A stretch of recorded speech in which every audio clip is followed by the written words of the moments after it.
हमारा अगला वर्ड है एंटागनिज्म। तो एंटैगनिज्म का आखिर मतलब क्या होता है? देखिए, इसका मतलब है एक्टिव हॉस्टिलिटी और ऑपोजिशन। बिल्कुल आसान भाषा में समझे तो ये किसी के लिए एक गहरी दुश्मनी, नफरत या विरोध की फीलिंग है।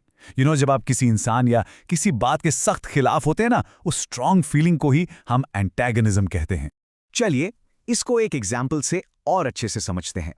पहला सेंटेंस है, the antagonism between the two rival teams was clear throughout the entire match. सोच के देखिए, एक हाई स्टेक्स क्रिकेट मैच चल रहा है। तो इसका मतलब हुआ कि जो दो राइवल टीम्स थीं, उनके बीच की दुश्मनी या टकराव पूरे मैच में बिल्कुल साफ दिख रही थी।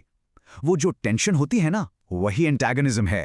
अब एक और एग्जाम्पल देखते हैं जो शायद आपको थोड़ा रिलेटेबल लगेगा, खासकर अगर आप ऑफिस जाते हैं। She felt a growing antagonism towards her boss after he took credit for her work. मतलब उसने अपने बॉस के प्रति एक बढ़ता हुआ विरोध महसूस किया क्योंकि उसके बॉस ने उसके काम का क्रेडिट खुद ले लिया था। नेचुरली उसके मन में जो गुस्सा और नफरत की फीलिंग आएगी, उसे ही हम एंटागनिज्म कहेंगे। और पता है, ये वर्ड सिर्फ स्पोर्ट्स या ऑफिस तक ही लिमिटेड नहीं है।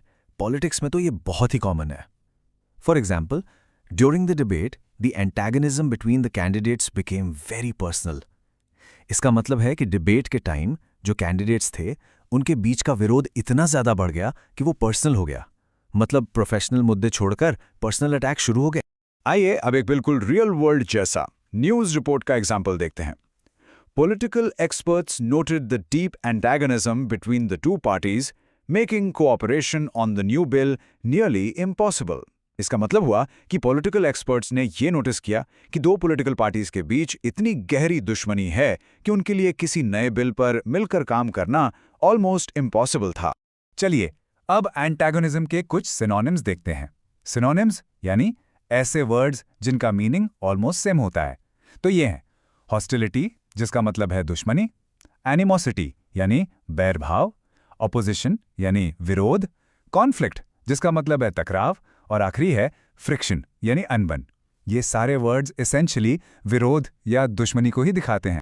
और अगर सिनोनिम्स हैं तो एंटोनिम्स भी होंगे, यानी ऑपोजिट मीनिंग वाले वर्ड्स।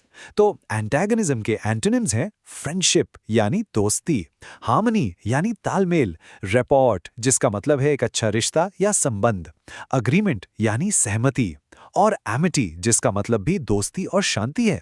देखा, ये सारे कितने पॉजिटिव वर्ड्स हैं।